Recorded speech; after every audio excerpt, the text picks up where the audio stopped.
Assalamualaikum warahmatullahi wabarakatuh. Pada video kali ini saya akan menunjukkan bagaimana cara saya menyusun media-media filter biologis dan media filter mekanik ke dalam SAM filter saya.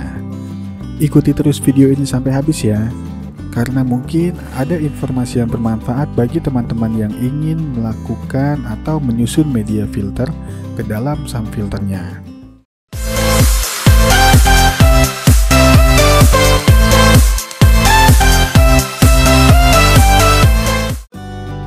Oke, kita mulai penyusunan media filter saya ke dalam SAM filter ini. Untuk di chamber pertama, saya letakkan kapas putih dan kapas biofoam.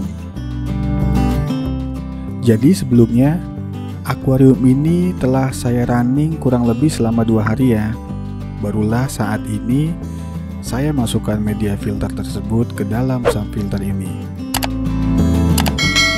Nah, yang pertama kali saya masukkan ke dalam SAM filter ini adalah karang jahe yang berukuran besar yang telah saya pisahkan sebelumnya. Bisa dilihat ya di video saya sebelumnya. Karang jahe yang berukuran besar ini saya letakkan di ketiga chamber SAM filter saya. Nah, jadi karang jahe ini saya letakkan di rongga-rongga tempat aliran air menuju ke chamber berikutnya. Tujuannya adalah ketika saya letakkan media biologis yang berukurannya agak kecil, jadi aliran air yang menuju ke chamber berikutnya tidak akan tersumbat. Sebenarnya pengalaman ini telah saya terapkan ketika saya menggunakan filter talang, dan videonya bisa dilihat di playlist saya ya untuk susunan media filter talang. Untuk mempersingkat waktu, video ini akan saya cepati ya.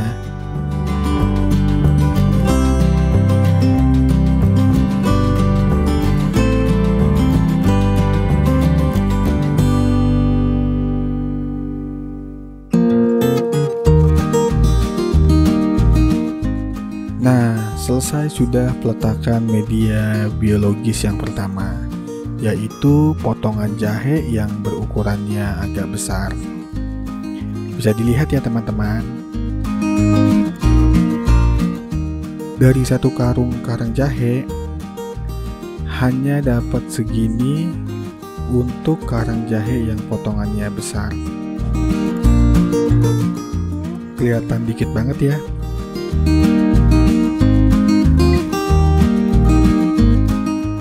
Untuk media biologis yang kedua, yaitu karang jahe yang ukurannya agak kecil.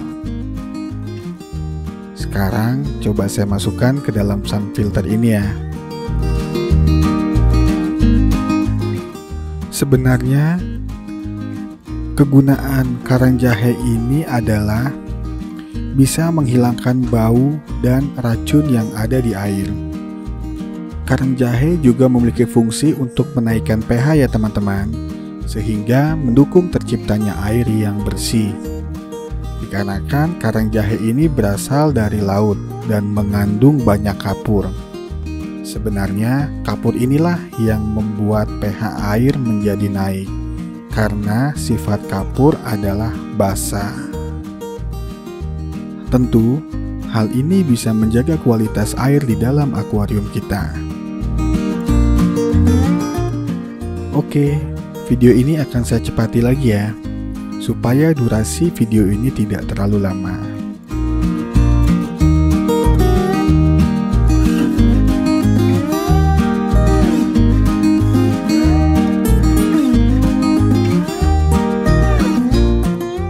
Nah, inilah satu karung karang jahe yang telah saya masukkan ke dalam SAM filter saya.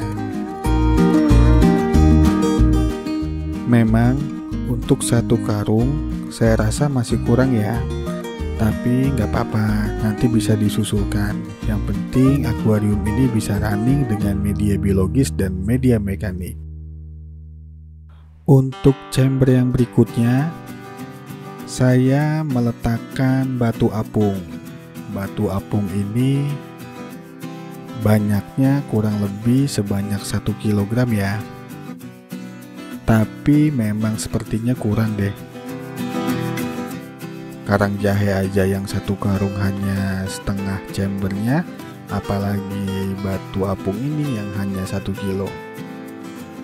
Supaya teman-teman ketahui, batu apung ini berguna sebagai rumah bakteri ya teman-teman. Karena tekstur dari batu apung ini cukup kasar dan berongga. Dan ada yang bilang juga bahwa batu apung ini adalah versi ekonomisnya dari biokristal. Tapi jujur, baru kali ini juga saya menggunakan batu apung untuk media filter saya. Ya, pertimbangan saya karena kalau saya memakai biokristal semuanya, lumayan juga ya harganya. Supaya teman-teman ketahui, saya sengaja ya tidak menggunakan kantong yang biasa dipakai untuk media filter. Jadi, bisa terlihat ya, kalau batu apung ini mengambang di atas air. Saya cuma pengen tahu berapa lama batu apung ini akan mengambang dan akhirnya tenggelam. Karena kalau saya baca-baca dari berbagai grup ikan koki, batu apung ini akan tenggelam ketika sudah terisi dengan bakteri-bakteri baik. Nah, yang terakhir adalah biokristal. Ini saya letakkan di chamber keempat. Biokristal ini saya beli sebanyak 2 kg ya teman-teman. Kita lihat saja apakah penuh pada chamber keempat ini. Nah, sama ya. Biokristal pun mengambang ketika dimasukkan ke dalam air. Sama persis seperti batu apung. Kalau ada yang belum tahu, jadi biokristal ini diimpor langsung dari Jepang ya. Ya mungkin di Jepang tidak mempunyai batu apung sehingga dia membuat biokristal ini.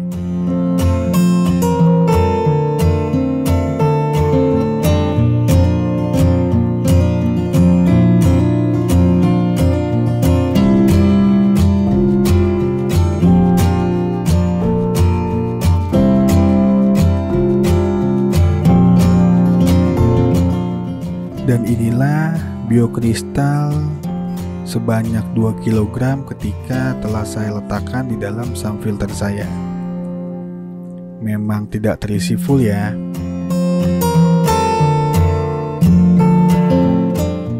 Dan sama halnya seperti batu apung, biokristal ini juga tidak saya letakkan di dalam kantong media filter.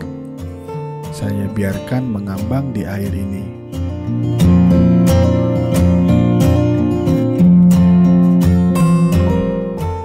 Untuk di chamber kelima, terakhir saya meletakkan lampu UV berkapasitas 11 watt.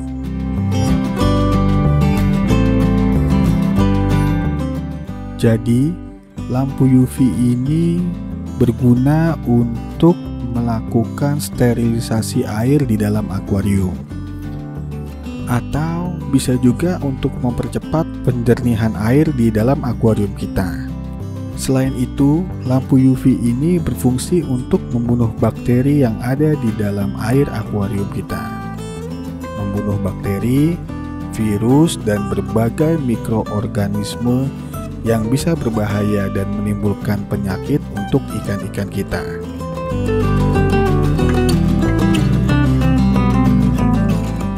Sangat disarankan untuk letakkan lampu UV ini harus terendam dengan air ya teman-teman, supaya lampu UV ini bisa berfungsi dengan efektif, khususnya untuk membunuh bakteri-bakteri jahat yang ada di dalam air akuarium kita. Dan yang terakhir, saya memberikan probiotik dari Kongfood ya teman-teman. Fungsi probiotik ini juga bisa untuk mempercepat pertumbuhan bakteri-bakteri baik di dalam akuarium kita.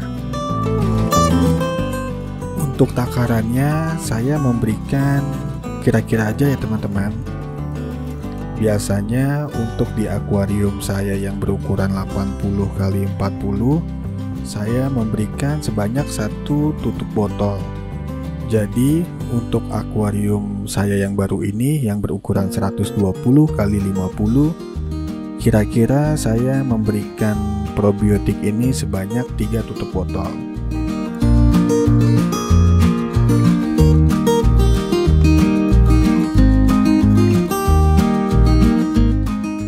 Inilah penampakan jelasnya dari media-media filter saya yang saya gunakan untuk sound filter saya.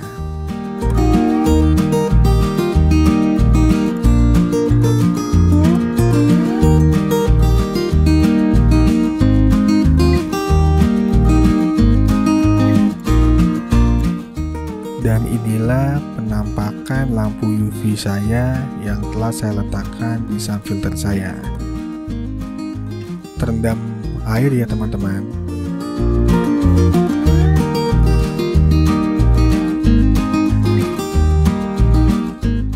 Nah, inilah kondisi tank utama ketika media filter telah dimasukkan ke sound filternya. Selain kotorannya naik ke tank utama, air akuarium ini juga terlihat masih berkabut ya, atau butek kali ya istilah gampangnya. Tapi nggak apa-apa, kita lihat saja apakah lampu UV ini bekerja dengan baik untuk menjernihkan air akuarium ini.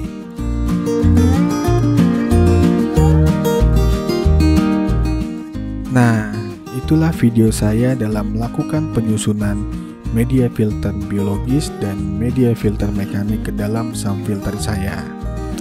Dan rencananya akuarium ini akan tetap saya running dulu selama kurang lebih 2-3 hari.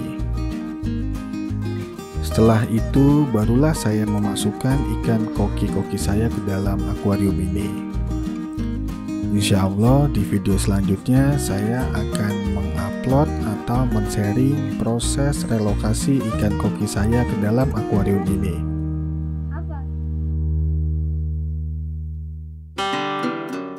Sekian dulu ya video saya kali ini. Terima kasih bagi teman-teman yang telah menonton video ini.